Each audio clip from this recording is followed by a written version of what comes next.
Malam saya mendapatkan telepon dari klien kami Aib Rudiansyah pada pukul 21.50 WIB. Nikmir akan kasih 500 GP yang bisa dapetin Aib. 500 juta.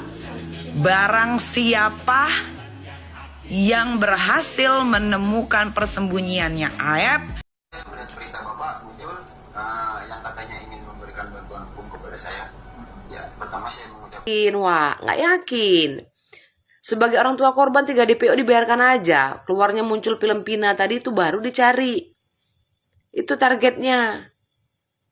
Kalau nggak keluar muncul itu nggak akan ada korban selanjutnya.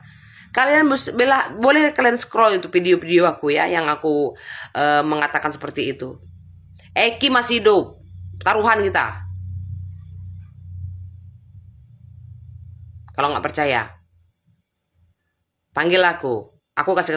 Baiklah, maka dapat kita simpulkan bahwa pengacara Ibtu Rudiana yaitu Fitra Ramadhani katanya Aib menelpon dia semalam, dan itu juga ada videonya Aib bersama Fitra Ramadhani yang membicarakan bahwa dia akan menjadi kuasa hukum dari Aib.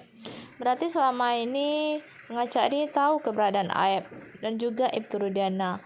Tapi sampai saat ini Aib masih saja disembunyikan dan tidak ada keluar. Bahkan pertemuannya itu seperti sembunyi-sembunyi ada apa dengan Aib. Kenapa Aib tidak ditampilkan di publik? Apakah ini merupakan hal-hal yang akan dapat membongkar sesuatu dalam kasus Vina Cirebon tersebut? Semoga saja kasus Vina ini cepat terungkap dan Aib bisa jujur dan memberi keterangan yang benar. Sekian informasi dari saya ucapkan terima kasih kepada teman-teman yang selalu menonton video saya. Sekian, terima kasih.